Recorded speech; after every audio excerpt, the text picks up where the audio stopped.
బేసికల్గా మనము latest UPSC ట్రెండ్స్ని మనం చూసినా, రాబోయేటటువంటి ఏపీపీఎస్సీ ఇన్ఫాక్ట్ టీజీపీఎస్సీ ఎగ్జామినేషన్స్ని మనం చూసినా కూడా న్యాచురల్గా ఎకానమీ అనేది ఒక డిఫికల్ట్ సబ్జెక్ట్గా ఆస్పిరెంట్స్ అందరూ కూడా భయపడుతూ ఉంటారు. Because comparative to other subjects like history, polity, జాగ్రఫీతో పోలిస్తే ఎకానమీని ఒక డిఫికల్ట్ జోన్గా, దాంట్లో నెంబర్స్ ఉంటాయి, క్యాలిక్యులేషన్స్ ఉంటాయి, డేటా ఉంటుంది, కరెంట్ అప్డేషన్స్ ఉంటాయి, బడ్జెట్ ఉంటుంది, సర్వే ఉంటుంది అనేటటువంటి అపోహలో చాలా మంది దీన్ని ఒక డిఫికల్ట్ సబ్జెక్ట్గా అంటూ ఉంటున్నారు. కానీ మేడం నేను ఒక చెప్తాను first at the very insights ఏంటంటే, economy is not a difficult subject, it is only a different subject. Okay, like మిగిలిన హ్యూమానిటీస్తో పోలిస్తే దీన్ని కొంచెం మనం డిఫరెంట్గా అప్రోచ్ మనం ఫాలో అవుతే న్యాచురల్గా ఇది ఒక ఈజీ సబ్జెక్ట్గా మార్చుకునే అవకాశం కూడా ఉంటుంది. సో సబ్జెక్టులకు వెళ్లే ముందు యాక్చువల్లీ కాంపిటేటివ్ ఎగ్జామ్స్ అంటే ప్రతి ఒక్క స్టూడెంట్స్ చాలా భయం పడుతుంటారు. అసలు ఎందుకు సార్ కాంపిటేటివ్ ఎగ్జామ్స్ అంటే ఎందుకు భయపడతారు మేడం?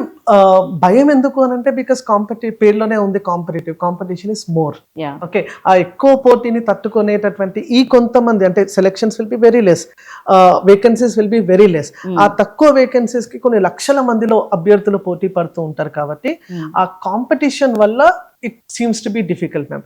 కానీ వాస్తవంగా మనం అబ్జర్వ్ చేస్తే రియల్ కాంపిటీషన్ అనేది రియల్ ప్రిపరేషన్ ఎవరైతే చేస్తారో వాళ్ళ చుట్టే తిరుగుతూ ఉంటుంది. That is not more than 10% madam.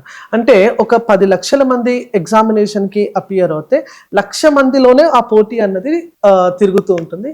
ఆ 1,00,000 మందిలో మీరు వెళ్ళాలి అంటే న్యాచురల్ గా రోజుకి ఖచ్చితంగా పండుగలని, జాతరలని, పెళ్ళిళ్ళని, ఇట్లాంటివన్నీ కూడా పక్కన పెట్టి ప్రిపరేషన్ చేసి ఒక 1 year దీనికి డెడికేటెడ్గా ఇవ్వగలిగితే న్యాచురల్లీ అది ఒక ఈజీ ప్రిపరేషన్ అవుతుంది. ఓకే సార్, బేసిక్గా సార్ ఇప్పుడు కాంపిటేటివ్ ఎగ్జామ్స్ కి కానివ్వండి, యూపీఎస్సీ కానివ్వండి, సమ్ గ్రూప్స్ కి ప్రిపేర్ అయ్యే వాళ్ళు ఎలా ఉంటుందంటే, మా బాబు ఇన్ని గంటలు చదువుతున్నారు, 20 hours, 18 hours, 24 hours ఇలా చదవడం, ఇన్ని అవర్స్ చదువుతున్నారు అనేది ఇంపార్టెంట్ కాదు.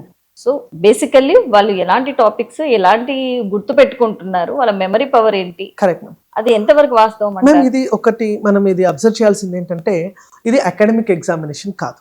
యూపీఎస్సీ కానీ, ఏపీపీఎస్సీ కానీ, ఇన్ఫాక్ట్ టీజీపీఎస్సీ కానీ, since it is a competitive examination, ఆ ఓరియంటేషన్ కూడా కాంపిటేటివ్ ఓరియంటేషన్ లోనే ఉండాలి.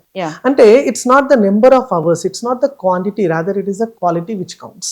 ఓకే, అంటే మనము 10 గంటలు చదివినా కూడా ఎన్ని టాపిక్స్ మనం కవర్ చేయగలుగుతున్నాం. ఫర్ ఎగ్జాంపుల్, ఒక టాపిక్ కవర్ చేసిన తర్వాత ఆ టాపిక్ నుండి ఎన్ని బిట్స్ మనం సాల్వ్ చేయగలుగుతున్నాం. అల్టిమేట్ గా మన టాస్క్ ఏంటంటే ఆబ్జెక్టివ్ క్వశ్చన్స్, డిస్క్రిప్టివ్ క్వశ్చన్స్ మనం సాల్వ్ చేయాలి. మేము ప్రిలిమినరీ ఎగ్జామినేషన్ ఏమో ఆబ్జెక్టివ్ క్వశ్చన్స్ ఉంటాయి, మెయిన్స్ ఎగ్జామినేషన్ లో మనకు క్వశ్చన్ అండ్ ఆన్సర్ ఫామ్ లో డిస్క్రిప్టివ్ ఓరియంటేషన్ లో క్వశ్చన్స్ అనేవి ఇవ్వడం జరుగుతుంది. సో ఆ ఓరియంటేషన్, ఫర్ ఎగ్జాంపుల్ ఎకానమీలో ఇన్ఫ్లేషన్ అనే టాపిక్ ఉంటుంది. ఆ ఇన్ఫ్లేషన్ టాపిక్ కి PYQs మనం చూడాలి, ప్రిలిమ్స్ లో చూడాలి, at the same time mains లో చూడాలి. ఆ క్వశ్చన్స్ మనం సాల్వ్ చేయగలుగుతున్నాం అని అంటే న్యాచురల్ గా ఆ టాపిక్ కవర్ అవుతున్నట్టు. ఆ రోజు ఇన్ఫ్లేషన్ మీద మీరు చదివి prelims questions, mains questions solve చేయగలిగితే you have given your day best. It's not 18 hours, it's not 20 hours. It is actually the best quality hours you give at any point of time. Economy, not only economy. UPSC exams కి prepare అయ్యే పిల్లలు ఎలాంటి books చదవాలి? Maximum వీళ్ళ competitive exams కి prepare అయ్యే వాళ్ళ దగ్గర number of books, number of collections, articles చాలా ఉంటాయి. సో బేసిక్ గా సార్ మీరు చెప్పేదాన్ని బట్టి అంటే నెంబర్ ఆఫ్ ఇన్ని బుక్స్ చదవకుండా మీరు ఇచ్చే టిప్స్. మేము ఒకటి గుర్తుపెట్టుకోవాల్సింది ఏంటంటే, ఆస్పిరెంట్స్ చాలా మంది మీరు అన్నట్టు మార్కెట్లో కనిపించిన ప్రతి కలర్ఫుల్ బుక్ని కొనేస్తారు. ఎకానమీ సింప్లిఫైడ్ అంటే దానికి ఒక 10 పుస్తకాలు చదువుతారు, పాలిటీ సింప్లిఫైడ్ అంటే దానికి ఒక 6-7 పుస్తకాలు చదువుతారు. They will end up collecting more number of notes. Okay, కలర్ఫుల్గా కనిపించే ప్రతి బుక్ చదవద్దు, ఒక్క సబ్జెక్ట్కి 10 పుస్తకాలు చదవద్దు, ఒకే బుక్ని 10 సార్లు చదవాలి. Okay, take the best resource in the market. Best resource అంటే ఏంటి మేము? మోస్ట్ అథెంటిక్ రిసోర్స్నే బెస్ట్ రిసోర్స్ అంటాము. మోస్ట్ అథెంటిక్ అంటే ఏంటి? NCERTs are the most authentic. యూపీఎస్సీకి అయితే, స్టేట్ పిఎస్సీకి అయితే తెలుగు అకాడమీ పుస్తకాలను ప్రామాణికంగా మోస్ట్ అథెంటిక్గా మనం చెప్తూ ఉంటాం. సో ఆ బుక్ని మల్టిపుల్ టైమ్స్ రివిజన్ చేయాలి. Okay, you should not end up ma'am. నేను ఇప్పుడు క్లాస్లో కూడా పిల్లలకు చెప్తూ ఉంటాను, 10 పుస్తకాలు కొంటే will be ending up becoming a notes collector, not a district collector. అల్టిమేట్గా మీరు కావాల్సిన డిస్ట్రిక్ట్ కలెక్టర్ అవ్వాలంటే you need to be very precise, you need to be very smart in your preparation. Okay, you should be very very choosy with the material. అంటే ఆ తక్కువ పేజెస్లో, అంటే పాలిటీకి 1500 పేజీల పుస్తకాలు ఉన్నాయి, 500 పేజీల బుక్స్ ఉన్నాయి. ఎకానమీకి 2000 పేజీల బుక్స్ ఉన్నాయి, 500 పేజీల బుక్లు ఉన్నాయి. So it's not dumping of the data.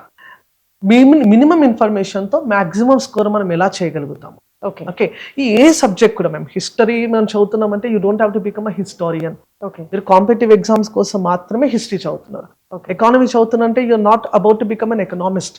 Exam ఓరియంటేషన్లో సిలబస్ పక్కన పెట్టుకొని ఆ సిలబస్ ఏ బుక్లో కవర్ అవుతుందో అదే బెస్ట్ బుక్ మ్యామ్.